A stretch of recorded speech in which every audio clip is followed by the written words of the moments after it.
विष्णु पुराण में बताया गया है कि जैसे जैसे कलयुग का अंतिम समय नजदीक आएगा, मनुष्य की आयु सीमा धीरे धीरे घटती जाएगी और आखिरी समय में मनुष्य की अधिकतम आयु सिर्फ 20 साल रह जाएगी। इसके साथ ही कलयुग में लोगों के बाल कम उम्र में ही सफेद होने लगेंगे।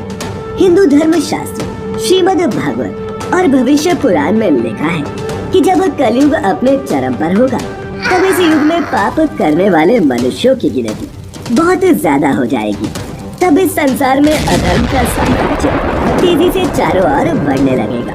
हर जगह चोरी, डकैती, लूटपाट, हत्या और अधर्म होंगे। समाज हिंसक हो जाएगा और लोग एक दूसरे की मुसीबत में भी मदद नहीं करेंगे। उल्टा इंसान ही इंसान की हत्या करने से जरा भी नहीं डरेगा। मित्रों, कलयुग में वो समय भी आएगा जब एक भी स्त्री नहीं बचेगी जो अपने पति की इज्जत करती हो। उनके पर पुरुषों से संबंध होंगे और वो सिर्फ 8 से 10 वर्ष की आयु में ही गर्भवती होने लगेंगी। मित्रों, इसके अलावा महाभारत में भी कलयुग के अंत में प्रलय का वर्णन मिलता है। महाभारत के अनुसार जैसे जैसे घोर कलयुग आता जाएगा, वैसे वैसे धर्म, सत्य, पवित्रता, क्षमा, दया, आयु, बल और याद रखने की शक्ति में भी कमी आती जाएगी। इसके साथ ही कभी बारिश भी नहीं होगी। सूर्य का तेज इतना होगा कि 7 समुद्र और सभी नदियां सूख जाएंगी। मौसम में ऐसे बदलाव आएंगे जिन्हें समझना मुश्किल हो जाएगा। कभी कड़ाके की सर्दी पड़ेगी तो कभी पाला, कभी आंधी चलेगी तो कभी गर्मी, कभी बाढ़ आएगी और कभी जमीन बंजर हो जाएगी। पुराणों की माने तो कलयुग के लोग पास के तालाब को ही तीर्थ मानने लगेंगे और गंगा की महत्ता खत्म हो जाएगी।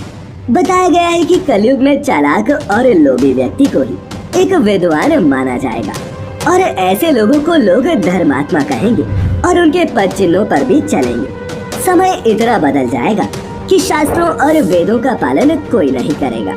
सभी धर्मगुरु अपने फायदे के लिए लोगों का इस्तेमाल करेंगे और वो ज्ञान की चर्चा तो करेंगे, लेकिन उनका आचरण राक्षसी होगा। मित्रों, कहा जाता है कि कलयुग के अंत के समय जमीन से अन्न उगना बंद हो जाएगा और अन्न की कमी के चलते मनुष्य फिर से कंदमूल और फल के सहारे रहने पर मजबूर हो जाएगा। वही लोग पूजा पाठ करना और धार्मिक काम करना भी बंद कर देंगे और सभी मनुष्यों की तुलना पापियों से की जाने लगेगी। वही भविष्य पुराण के अनुसार ब्रह्मा जी ने नारद जी से कहा, हे नारद, भयंकर कलयुग के आने पर मनुष्य का आचरण दुष्ट हो जाएगा और योगी भी दुष्ट चित्त वाले होंगे। संसार में परस्पर विरोध फैल जाएगा और विशेषकर राजाओं में चरित्रहीनता आ जाएगी। संत जन दुखी होंगे और लोग अपने धर्म को छोड़कर दूसरे धर्म को अपनाने लगेंगे।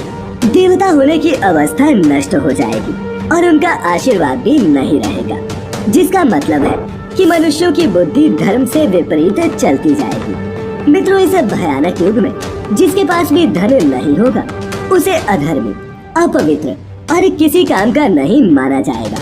वही जिसके पास धन दौलत होगी उसे उतना ही गुणों से पूर्ण माना जाएगा। उसके अच्छे कपड़ों की पहचान उसके पहनावे या फिर धन दौलत से की जाएगी। वही धन के लिए मनुष्य अपने रिश्तेदारों और दोस्तों का भी खून बहाने में हिचक नहीं करेगा। और मित्रों, एक तरह से देखा जाए तो आज ही ये सब सत्य होता दिखता है। लोग लालच में आकर अपनों का खून बहाते ही हैं, लेकिन जब कलयुग का अंत आएगा तब ये धरती पाप के बोझ तले दब जाएगी। इस धरती पर पाप इतना बढ़ जाएगा कि वो सहने योग्य नहीं रहेगा।